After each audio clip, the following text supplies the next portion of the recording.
Coucou à tous, j'espère que vous allez bien. On se retrouve pour une nouvelle lecture collective aujourd'hui. On va décortiquer un nouveau thème et ce sera pourquoi est-ce que j'attire toujours des hommes ou des femmes, hein, vous adaptez à votre situation, qui ne me plaisent pas. Donc on va creuser tout ça. Avant de démarrer le prochain thème de soin, en cette période de Saint-Valentin, ce sera sur l'amour, sur le fait de se réconcilier avec ce domaine de sa vie, le fait aussi, vous savez, d'aller renouer, d'aller réapprivoiser en fait la peur de la souffrance, d'un nouvel échec, de voilà, de la rupture, de toutes ces choses-là, hein, qui sont pas toujours si évidentes, à confronter, quand on a vécu des moments, très difficiles. Donc on va bosser là-dessus pour notre prochain soin et ce sera pour le dimanche 9 mars, donc dans un mois tout pile. Au moment où vous allez, entendre ce podcast, je devrais déjà avoir fait la mise en place pour les informations et les liens, sous la vidéo et sur mon site et puis sinon ce sera fait au cours de la journée donc vous verrez bien. Pour notre thème du jour, donc la personne, qui m'a fait cette proposition m'expliquait qu'en fait, à chaque fois qu'il y a des hommes en fait qui sont intéressés par elle, bah, elle se retrouve, elle, dans un désintérêt total en fait, ça colle pas du tout, il y a pas de réciprocité. Ou alors quand, de son côté, elle est intéressée par, un homme, bah, soit ils sont déjà en couple ou alors ils sont paumés, enfin voilà. Donc il se passe rien de toute façon, ça reste verrouillé. Et cette personne ne comprend pas parce qu'elle n'a pas l'impression, ben, d'être dans la peur, du couple, de la peur de l'envahissement, toutes ces choses-là et elle n'arrive pas à saisir, pourquoi elle se retrouve bloquée à ce stade-là et puis avec des années de solitude, alors qu'elle souhaite, a priori, être en couple et puis, vivre une belle relation, qui marcherait dans les 2 sens. Donc, ce que je dirais alors évidemment, ça ne s'appliquera pas à 100 des personnes qui sont dans ce type de problématique, hein. Là, on est sur une sorte d'énergie en particulier, mais vous prenez comme toujours ce qui vous parle et ce qui peut vous aider dans vos propres, questionnements et vos propres réflexions. Dans l'énergie que je ressens, il y a effectivement pas de peur d'être en couple, mais c'est plus, une sorte, d'interdit et d'interdit par rapport à la notion de contrôle. Dans ce que je ressens ici, c'est pas tellement une notion de contrôle sur l'autre, mais c'est une sorte de barrière qui dit: «Je ne m'autorise pas à perdre le contrôle face à l'autre et face aux autres de manière plus générale». C'est pour ça que, cette personne m'expliquait que généralement ces relations, s'effritent, assez rapidement parce que l'autre devient un pote en fait. Il y a pas, vous savez le sentiment d'être amoureuse, qui persiste et c'est parce qu'inconsciemment dans ce type de cas de figure, on choisit un partenaire qui n'est pas celui ou celle, qui va nous remuer les tripes. On choisit justement un partenaire, qui est, confortable en quelque sorte, qui est rassurant et ça fait qu'effectivement, ça bascule souvent sur, une espèce d'amitié ou de colocation, hein, quelque chose de plat et de fade, en tout cas qui ne correspond pas à ce qu'on peut souhaiter d'un point de vue, sentimental. Parce que de façon inconsciente, on a sélectionné quelqu'un qui n'allait pas trop nous bousculer, nous remuer, parce que justement, il y a cette barrière qui est là et qui dit: «Non, non, si ça me secoue de trop, je peux pas, je sens que je n'arrive pas à garder la maîtrise de moi-même, de ce que je ressens, de mes réactions, de tous ces trucs-là» et en fait, c'est là que la problématique se pose. C'est pas un coup de malchance, c'est pas non plus, l'univers qui ne met pas la bonne personne sur son chemin, mais c'est une question de mon énergie produit ça parce qu'il y a quelque chose que je veux encore plus que d'être en couple, en tout cas au stade actuel, c'est de garder la maîtrise sur ce que je produis, sur la façon dont les autres vont me percevoir. En fait, dans ce type d'énergie, on a, si vous voulez, une personne qui, bah, quelque part a très peur d'elle-même, comme si elle avait l'impression que si jamais elle avait le malheur de lâcher prise un petit peu, de se laisser aller, de se laisser simplement porter par, l'élan naturel et spontané, du moment, que ça risquerait de devenir un grand n'importe quoi ou alors, j'ai aussi ce truc, en arrière-plan de la peur d'être ridicule. Vous savez la peur, il y a quelque chose dans cette énergie-là qui semble avoir vécu de l'humiliation, en tout cas qui a ressenti les choses de cette manière-là. Ça me fait penser, ça fait un petit moment, qu'on en avait parlé de ce truc-là. Vous savez d'un enfant qui, quand, il exprimerait ses émotions, ses sentiments, voilà, qui se laisserait aller à être spontané, qui serait, tourné en ridicule par, soit de ses parents ou d'autres personnes, ayant un impact important, sur son émotionnel et qui enregistrerait, du coup, que quand, j'exprime mes émotions, je suis, dénigrée, rabaissée, je me sens honteux ou honteuse parce que les autres se moquent de moi. Il y a vraiment ce truc-là et ça en général, alors je le retrouve beaucoup chez les hommes parce que, même si maintenant, bah, les choses changent de plus en plus et qu'il y a, on trouve de plus en plus dans l'inconscient collectif finalement cette permission d'être un simple humain comme n'importe qui d'autre, parce que, ben, les hommes ont naturellement des émotions comme les femmes. C'est juste que pour beaucoup et pendant longtemps, il y a eu cet apprentissage de tuer un homme, donc tu dois rester, stoïque, comme un roc, voilà, tu dois rien montrer, tu dois rien laisser transparaître ni de tes peurs, ni de ta tristesse, ce genre de truc. Sinon, bah, voilà, il y a vraiment cette espèce de dénigrement de, je te pointe du doigt, tu n'as pas le droit d'avoir des émotions. Donc ça, enfin, on commence à comprendre que non, non, en fait, c'est pour tout le monde pareil, que nos émotions, c'est quelque chose de naturel, c'est quelque chose de sain aussi et il y a cette ouverture vers le fait que non, non, être un homme, c'est aussi être fragile, être vulnérable et ça ne nous diminue en rien, parce qu'on a ces émotions-là, hommes comme femmes. Et en fait, dans le schéma sur lequel on est là, ça nous ramène à ce type d'énergie, à une personne qui aurait peur d'être tournée en ridicule et si jamais elle osait, faire tomber sa carapace et qu'elle osait se montrer vulnérable et fragile. En fait, dans l'énergie que je ressens, c'est, vous savez, cette énergie de la femme forte, du roc, de l'indépendante, la solide, celle qui a appris à se débrouiller toute seule, qui a appris à faire sans les autres, parce qu'elle s'est sentie, rejetée, pas acceptée ou pas, elle s'est pas sentie à sa place au milieu des autres et c'est un peu, le truc de celle qui aurait fini par dire: «Merde, si c'est comme ça, ben, tant pis, je me débrouillerai sans vous», mais à contre-cœur. Pas dans un choix de: «Ah trop cool, j'adore, me débrouiller par moi-même et voilà, tout faire toute seule», mais plus dans ce truc de rejet et où derrière, en fait, on décrète que, bah, si c'est comme ça, tant pis, allez tous vous faire voir, hein. Moi, je vais me débrouiller, je vais apprendre et vous allez voir, je vais vous montrer que je suis capable de et que les moqueries, les dénigrements, tous ces trucs-là, bah, c'était pas une réalité. Je vais vous prouver et il y a cette, espèce de combat, qui se place, assez tôt, souvent dans l'inconscient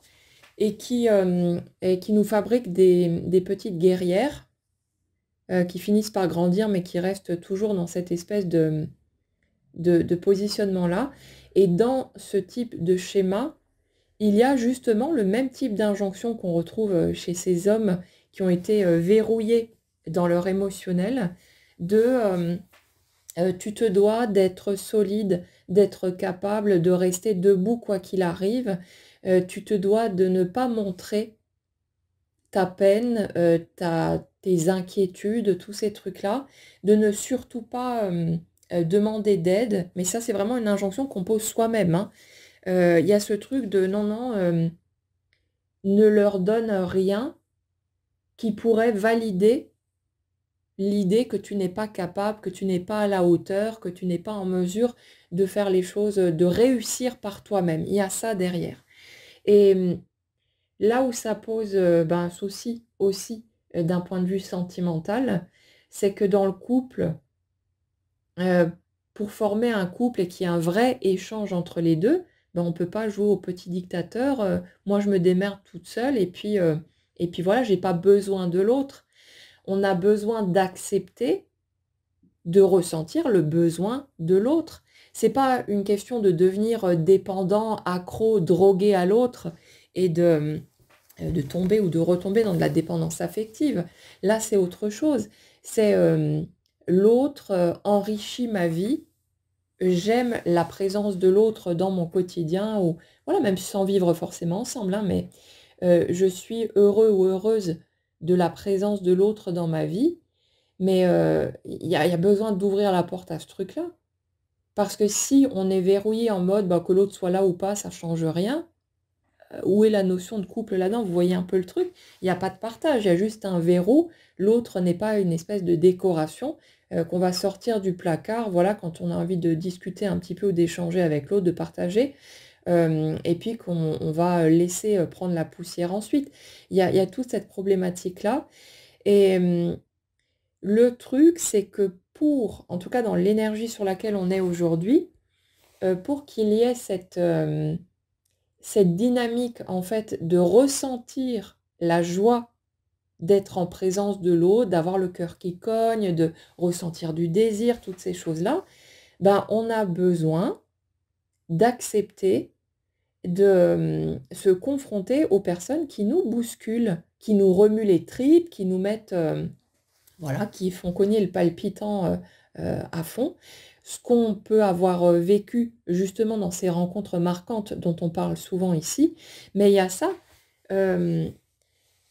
on dit souvent que quelque part, la personne avec qui il va y avoir vraiment cette option-là, cette possibilité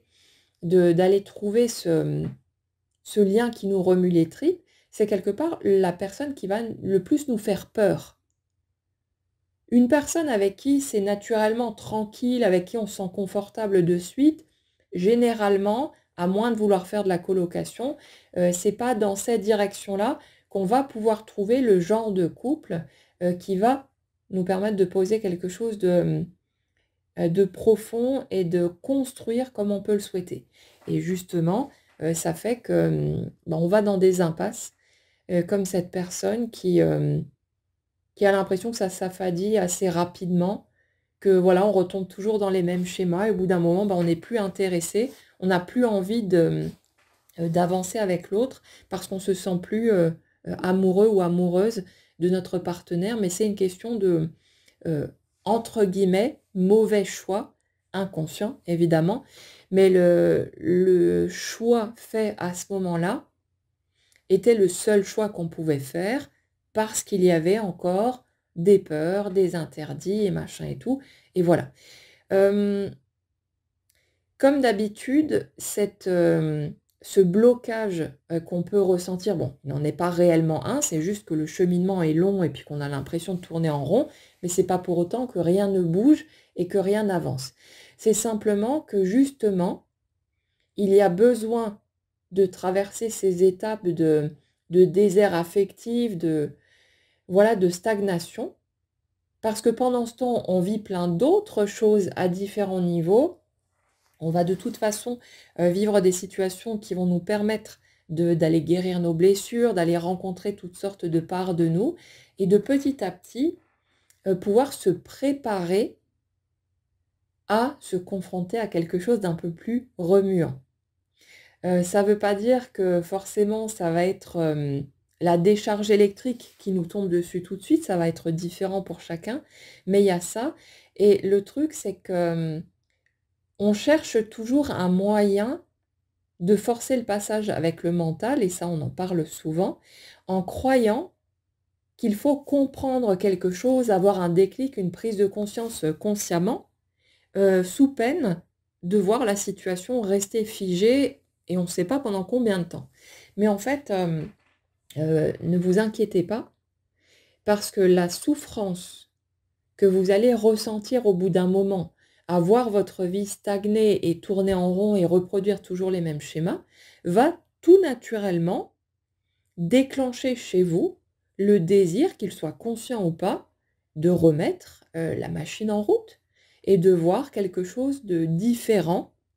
et de nouveau prendre forme. Et le fait de prendre conscience des mécanismes qui sont les nôtres, ça aide en fait à trouver la paix, à se rendre compte que c'est pas la vie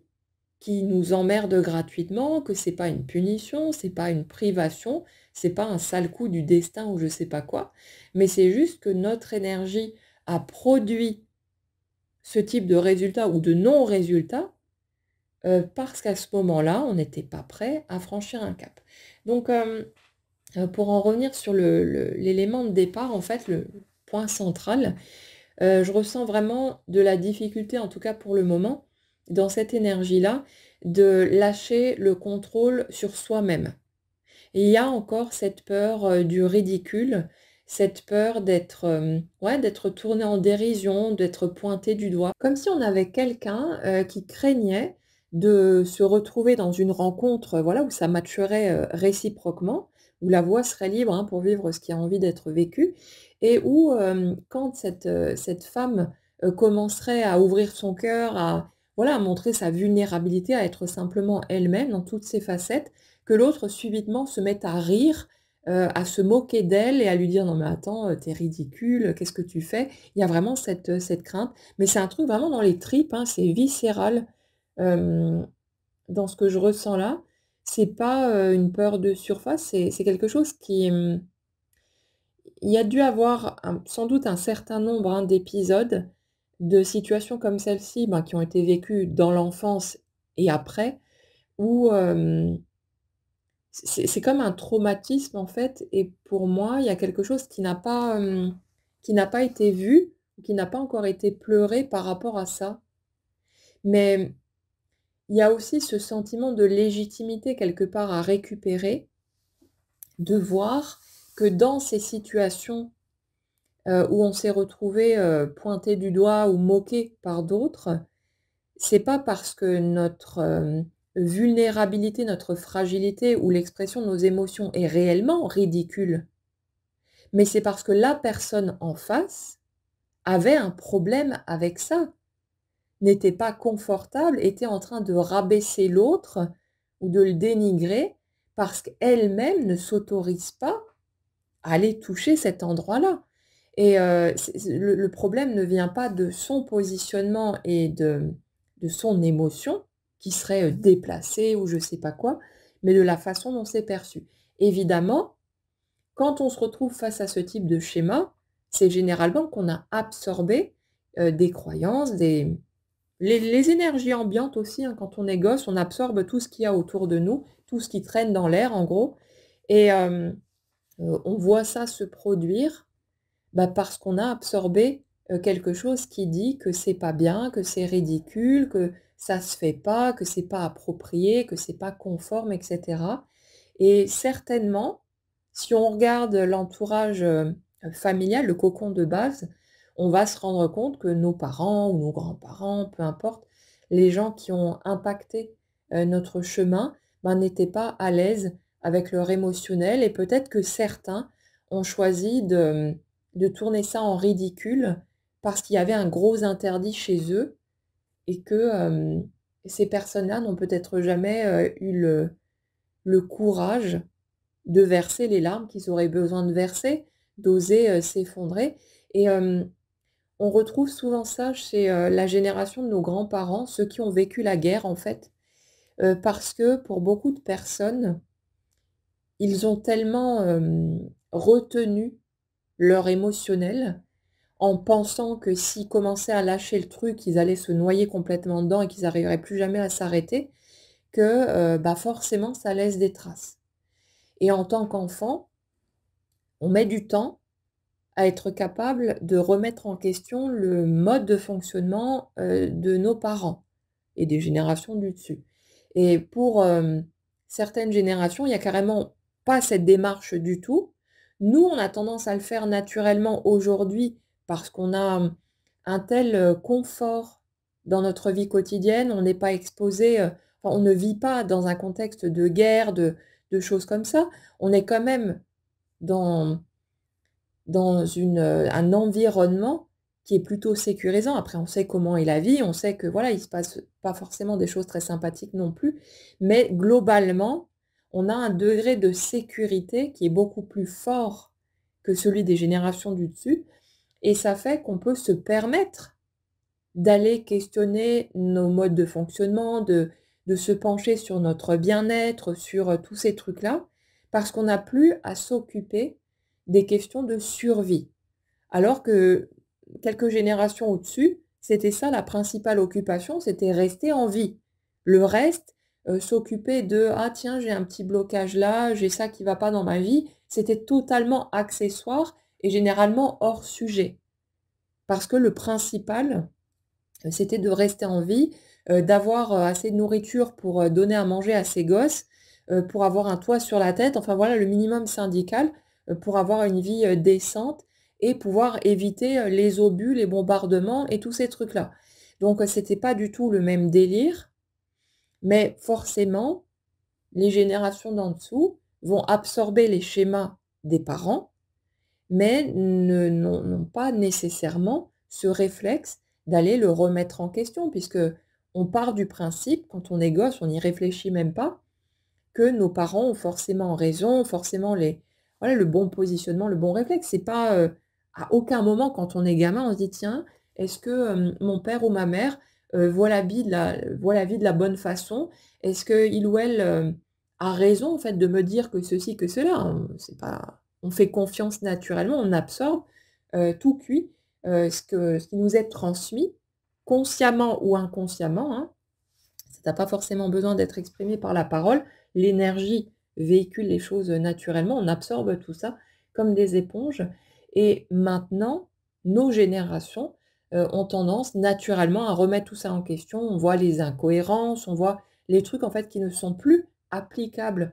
au stade actuel parce que le monde a changé, parce que le quotidien n'est plus le même du tout. Donc voilà, il y a tout ce cheminement qui est fait, aussi. Pour en revenir du coup à notre sujet, oui, cette difficulté, face au lâcher prise en fait, hein, à l'arrêt de ce contrôle permanent sur son émotionnel, sur sa spontanéité, tout ça, bah, il y a besoin déjà d'en prendre conscience. Tant qu'on ne se rend pas compte de ce qui se passe pour nous, bah, on n'a aucun pouvoir dessus, hein, puisque c'est totalement invisible. Mais, le fait de se voir faire, de se voir dans cette retenue, de voir à quel point on se met des barrières, à quel point on tremble parfois à l'idée que les autres nous voient dans notre fragilité, dans voilà, nos côtés peut-être un peu moins sympathiques, un peu moins reluisants aussi. On a besoin de prendre conscience de tout ça et progressivement, on va arriver à faire un petit pas de plus et à s'autoriser, à se donner le droit d'eux et cetera. Mais il y a vraiment cette étape de conscientisation, bah, qui est importante, de voir, de pouvoir identifier aussi, pourquoi les autres face à nous ont réagi comme ils l'ont fait et quand on met de la compréhension dessus, ben on se rend compte que ça tient pas la route, que l'autre,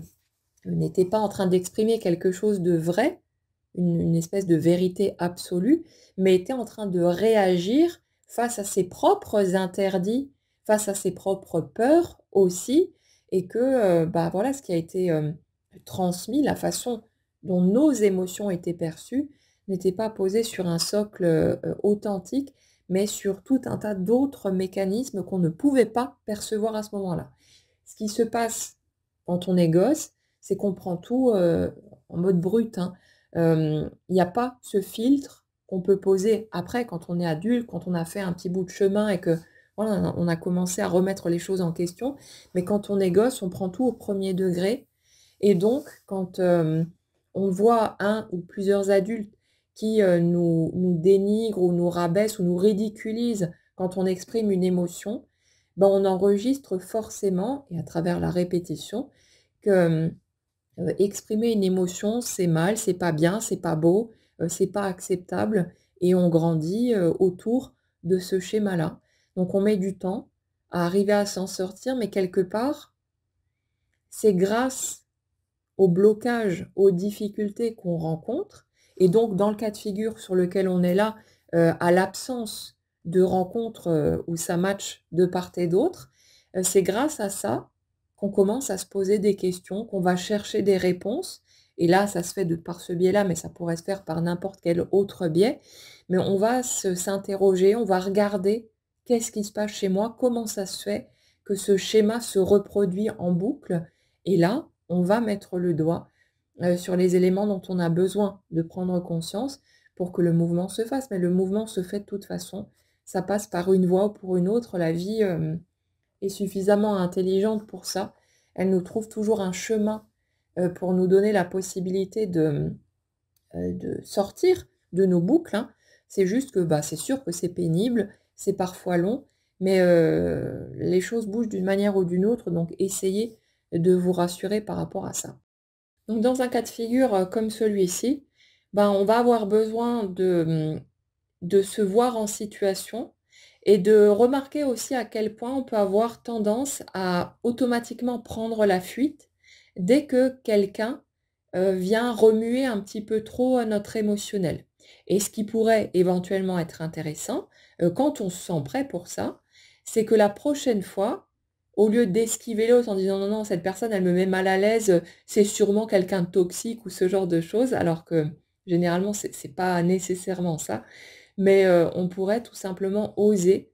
aller regarder un petit peu plus loin, aller creuser dans ce sens, voir ce qui se passe de ce côté-là, oser se confronter. Ça n'engage à rien. On peut fuir, 3 minutes plus tard, mais, ça peut être intéressant d'oser, quand on se sent prêt, ben, changer un petit peu la donne et casser les habitudes qu'on a pu prendre, jusque-là, parce que c'est pas en répétant encore et toujours les mêmes choses qu'on va obtenir d'autres résultats. Donc voilà, et c'est quelque chose qui se mettra en place et puis comme dit, hein, ce qui intervient ou n'intervient pas sur notre route est le reflet de l'énergie qu'on porte. Donc à partir du moment où on est prêt intérieurement à vivre une nouvelle étape, les opportunités vont se présenter. Et même si vous prenez la fuite dans un premier temps, que vous n'êtes pas encore, suffisamment à l'aise ou quoi que ce soit, bah, il y aura d'autres opportunités, qui vont revenir. Donc, n'ayez pas peur de rater le coche. Ne